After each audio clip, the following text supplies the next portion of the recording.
What's going on, everyone? In this video we're going to go ahead and continue the hidden features and some tips and tricks you could find on WatchOS 8. So let's get started, and I'm very positive you're going to find something extraordinarily useful. So this is the control center. You can simply bring it up by doing this, and yes, you have access to the control center even in an app, but the most popular one is to enable silent mode. But instead of manually doing it from here, if you actually launch the Apple Watch setting on your main device on your Apple iPhone, go into watch, scroll down to sound and haptics, go down where it says cover to mute. Was this enabled? Now whenever you receive a text message or a phone call or something, or any notification in general, if you quickly cover up your Apple Watch, hold it for a couple of seconds, you'll feel a haptic feedback, and you notice your Apple Watch is now automatically in mute. Now the Apple Watch, they have a lot of Apple Watch faces available, and so your library could get cluttered up just like so. If you want to quickly organize instead of deleting, you can actually tap and hold, and this will actually bring you into this menu, which allows you to reorganize your Apple Watch to your most favorite, the most used, and least used. And then just let go, and that's how you could reorganize your Apple Watch library. Now, just like your iPhone, you could actually take screenshots with your Apple Watch. To enable this, you just gotta hop into your Apple Watch app on your iPhone once more, go into General, go into Enabled Screenshots. Just make sure this is enabled, and now by tapping on the digital crown and power button at the same time, it'll take a screenshot and we'll save that to your iPhone's camera roll. Now, if you're having a hard time finding or locating your missing iPhone, if you bring down the control center, this little icon right here was your iPhone with those sound waves. It looks like if you tap on it, it will actually play a pin sound to your iPhone. But in addition to that, if you tap and hold, it will actually toggle the flash, so you can locate your phone much faster. And since we're still on the topic of using flash, your Apple Watch actually has a very bright display which can actually act like a flashlight. If you actually pop up to the control center, tap the flashlight icon, leave it like so, the screen will actually get much brighter.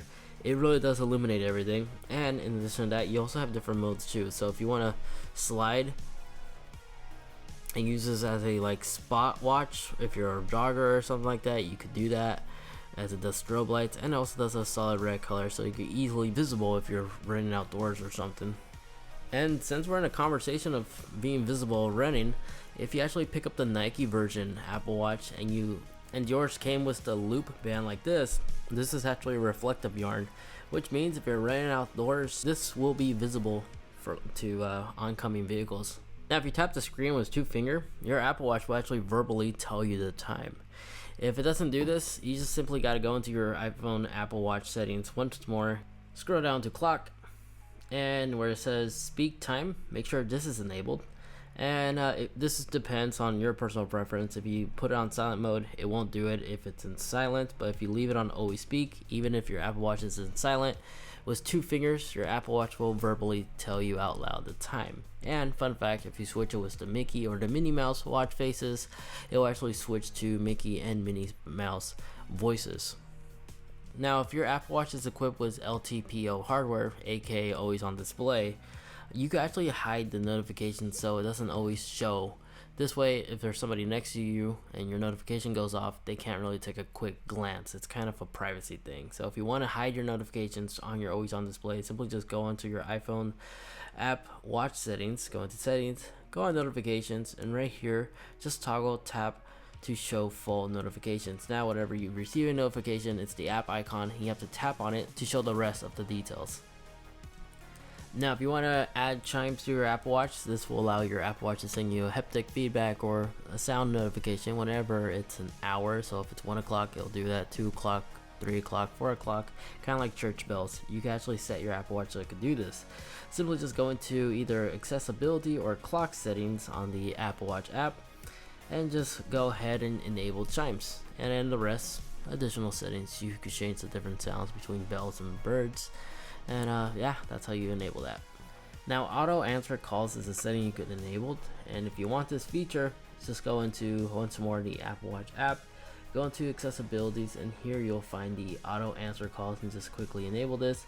And you can actually customize the duration, so within like the first 5 seconds of receiving a phone call, your Apple Watch will automatically answer. So if it's a call you don't want to answer, you could decline. If you want to answer it, just let it continue reading and ringing, and it will default answer by itself. Now when starting a workout, you could bypass the timer by simply tapping on it. This will immediately start counting, tracking your workout. And in addition to that, if you double tap the screen while you are in a workout, it'll actually create different segments. Now when wearing a face mask, you know Face ID doesn't work. There's a way you could bypass this, which involves you having your Apple Watch equipped on your person. To enable this is a new feature for iOS. You just gotta go into your phone setting and then go into Face ID and mask, enter your passcode, and scroll down to where you see the name of your Apple Watch. Here, if you look closely, actually it will allow it to unlock with your mask, as long as your phone is within range of your Apple Watch. By simply enabling this, it will now unlock with Face ID, as long as you're wearing your Apple Watch. Just however, it currently is bugged on the latest generation iPhone, so the iPhone 13 and 13 Pro Max are all affected for some odd reason. Hopefully in the near future they resolve this, but this is where you go to unlock this function.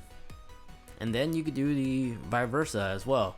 If you want your Apple Watch to be unlocked by your iPhone, you can also do this by launching in the settings on your Apple Watch app on your iPhone. Go into the passcode section, and here you could actually enable unlock with iPhone. So now whenever you equip your Apple Watch and you unlock your iPhone, it will actually bypass the need to actually enter the PIN code on the Apple Watch to unlock it.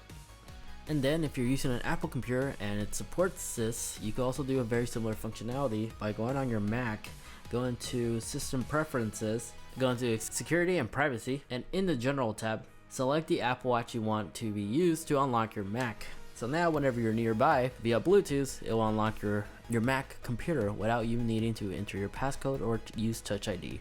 Now in terms of rearranging your apps, you could either force press to go between grid view or list view. List view will list everything in alphabetical order. And if you want to delete some of these apps, you can always just swipe and it will give you the trash bin icon as well.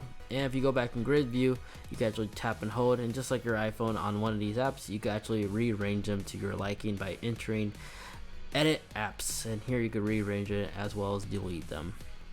Although personally I find it easier when you rearrange it on your app on your iPhone. Now the digital crown can also serve other purposes besides being able to scroll up and down. And a quick pro tip, if you tap on the top part of the screen, if you're all the way at the very bottom of a certain app, it will quickly take you to the very top. But if you double tap the digital crown, this will take you back to your previously open app. So you can go back vice versa, multitask this way. And if you tap the power button, of course, this will activate the multitask, so you could go back between a previously open app, so you can scroll to go to the very last app you recently opened. In addition to that, if there's an application acting funny, to force close an app, just simply hold down the power button on the app, and then when this menu pops up, just tap and hold digital crown. This will force shut the app, so when you relaunch it, it should resolve any bugs you were experiencing. And then, just in case you weren't aware, your Apple Watch actually has a nightstand mode, which it will actually display the time and the date. In case you haven't enabled this, simply just go on to your iPhone Apple Watch settings on your iPhone, go into General, and this is where you'll find nightstand mode. Enable this. Now whenever you dock your Apple Watch, it will actually show you this cool display. And in addition to that, if you tap the lightning bulb icon, this will show you the exact percentage of the battery life on your Apple Watch. All in all, there we go. That was a handful of some very useful hidden features and some tips and tricks that your Apple Watch can do. Hopefully you found something very useful and informative in this video. If you did, greatly appreciate it if you could actually leave this video a like, as well as get subscribed and share this with a friend or family who just recently got their hands on a new Apple Watch. I'm pretty sure they'll benefit off these hidden features and tips and tricks as well. If you'd like to see more, maybe you're curious on what type of accessories I have, I'll be sure to link them in the description, but I also cover them all in this video over here. And the video next to that one, that's just the video YouTube is recommending specifically for you. Thank you so much for watching, take care, and I'll catch you all in the next one. See ya.